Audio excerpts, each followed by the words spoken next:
Sementara itu putusan ringan hakim atas Harvey Muiz dalam kasus korupsi timah menuai kritik. Publik menilai vonis ringan Harvey mencederai keadilan. Terlebih kerugian negara akibat kasus ini sangat besar, yaitu 300 triliun rupiah. Kepada terdakwa dengan pidana penjara selama 6 tahun dan 6 bulan dan denda sebesar 1 miliar rupiah dengan ketentuan apabila denda tersebut tidak dibayar akan diganti dengan pidana kurungan selama berapa tadi? 2 tahun. Bukan yang ini. Ya, 6 ya. Selama 6 bulan. Harvey dinyatakan bersalah dalam kasus korupsi timah yang merugikan negara 300 triliun rupiah. Vonis Harvey Muiz 6 tahun 6 bulan penjara, lebih ringan dari tuntutan jaksa 12 tahun penjara. Dalam pertimbangan hakim, Harvey divonis ringan karena sopan dan sudah berkeluarga. Jatuhkan pidana terdakwa maka perlu dipertimbangkan terlebih dahulu keadaan yang memberatkan dan yang meringankan. Keadaan yang memberatkan, perbuatan terdakwa dilakukan saat negara sedang giat-giatnya melakukan pemberantasan terhadap korupsi. Yang keadaan yang meringankan, terdakwa sopan di persidangan, terdakwa punya tanggungan keluarga terdakwa belum pernah dihukum.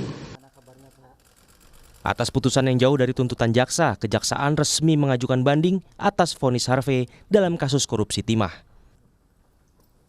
Menyatakan banding ini oleh jaksa penuntut umum setelah menggunakan masa pikir-pikir range yang terlalu jauh antara tuntutan dengan putusan. Yang kedua, bahwa tentu jaksa penuntut umum mempertimbangkan rasa keadilan masyarakat yang masih belum dipertimbangkan secara utuh oleh pengadilan.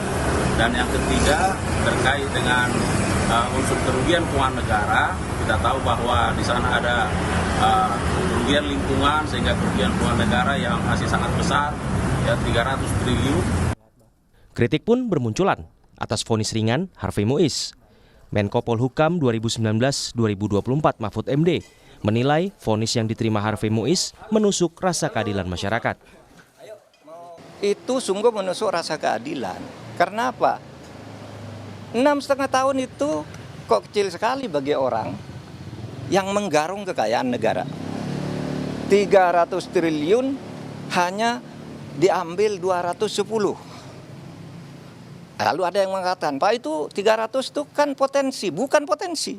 Itu sudah disampaikan bahwa itu kerugian keuangan negara, bukan kerugian perekonomian negara. Budayawan Sujiwo Tejo juga menyindir vonis ringan Harvey Muiz, mengaitkannya dengan kebijakan kenaikan PPN menjadi 12%. Di laman akun Instagramnya, Sujiwo berkelakar jika vonis tersebut sudah adil jika dihitung berdasarkan persentase PPN. Ia menilai secara matematis hukuman ideal seharusnya 45,17 tahun, tetapi yang diambil hanya 12% saja. Vonis Harvey dinilai tak adil karena kerugian negara dinilai sangat besar. Padahal ada kasus-kasus korupsi lain yang nilai kerugian negara lebih rendah, tetapi vonis yang diterima terdakwa lebih tinggi dari Harvey Muiz. Seperti kasus korupsi pengelolaan dana PT Asuransi Jiwasraya dan PT Asabri, terdakwa Beni Cokro divonis seumur hidup. Kerugian negara diperkirakan 22 triliun rupiah. Kasus lainnya korupsi emas Antam dengan terdakwa Budi Said. Ia divonis 15 tahun penjara karena dinilai merugikan negara sebesar 1 triliun rupiah. Contoh lainnya, mantan Menkominfo Johnny G. Plate yang divonis 15 tahun penjara dalam kasus korupsi menara BTS 4G.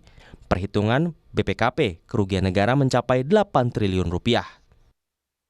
Selain divonis 6 tahun 6 bulan penjara, hakim juga menghukum Harvey untuk membayar uang pengganti 210 miliar rupiah. Hakim juga memerintahkan barang bukti aset milik terdakwa dirampas negara dan diperhitungkan sebagai uang pengganti kerugian negara. Kasus korupsi tata niaga timah jadi sorotan publik karena besarnya kerugian negara, yaitu 300 triliun rupiah. Tim Liputan Kompas TV.